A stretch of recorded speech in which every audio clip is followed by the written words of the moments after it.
So, good evening, everyone. My name is Ugo Valauri, and I'm a co-founder and co-director of the Restart Project. We are a London-based charity who's been pushing for our right to repair and to help people learn and share repair skills for close to a decade.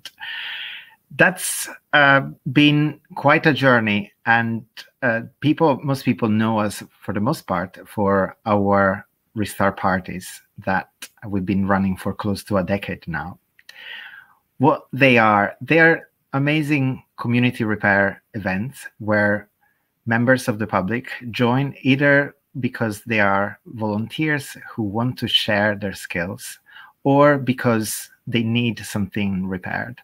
The reason we were set up was because there's a growing awareness and a growing frustration with the throwaway model of consumption that it's been pushed to us by manufacturers of all products. Everyone has learned and heard about planned obsolescence. And we do this for environmental reasons, but also because our right to repair is under threat. Now, the sentence right to repair is becoming a bit more popular these days and trendy, but what does it really mean?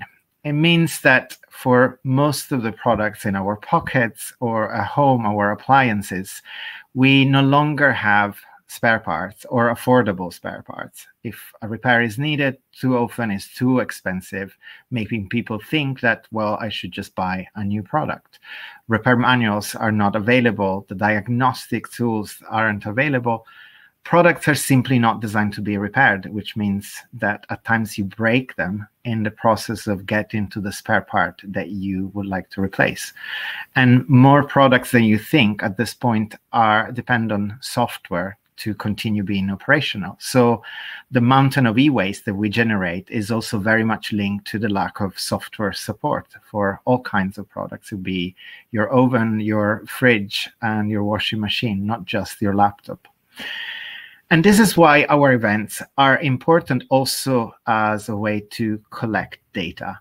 It's impressive to see that there's been 3,000 such events around the world as part of our network, that 25,000 participants have been involved, over 60,000 hours have been volunteered, but potentially even more that we've collected data about the barriers to repairing products. And these are real efforts by real people that care enough to spend an evening or an afternoon to fix something rather than throw it away. What does that 562 tons of CO2 emissions actually mean? Well, it could mean that, for example, we've saved emissions similar to driving cars for 4,300,000 over 300,000 kilometers, or like growing for 10 years, 10,000 seedlings.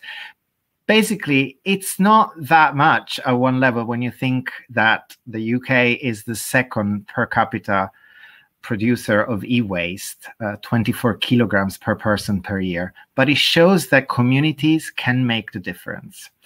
And our events are fun and collaborative, and people join for all kinds of reasons. And at times people become, from participants, volunteers.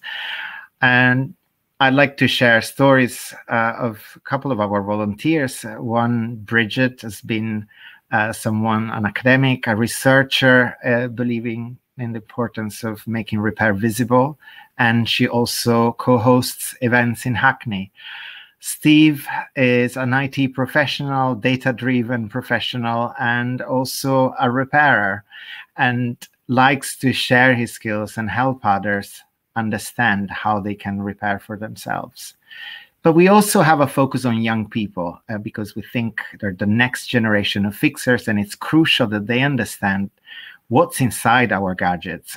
Why is it essential that we limit the extractions of new resources in mines around the world, and we extend the useful lifetime of all kinds of products?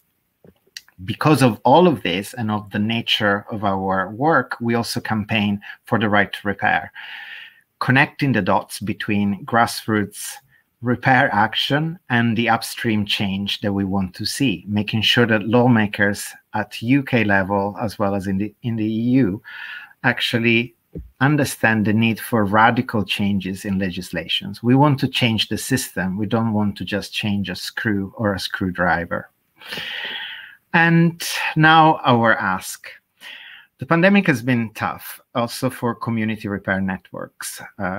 Now, after over 2 years, there's an amazing amount of enthusiasm all over London, which is the main reason for our ask, for new groups to get started and multiply the impact of repair in their communities.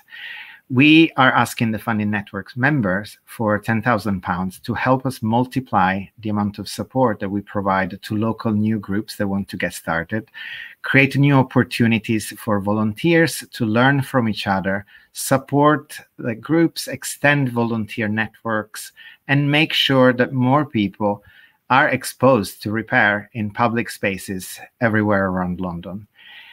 But if we can go beyond £10,000, we will also love to be able to expand our advocacy work, because we see, particularly in the UK, this item, right to repair, is not really on policymakers' agenda. They think they've done all that needs doing, but we know that repair is still completely unaffordable to most people, and most products on the market are still not repairable enough. Thank you very much, and I look forward to your questions.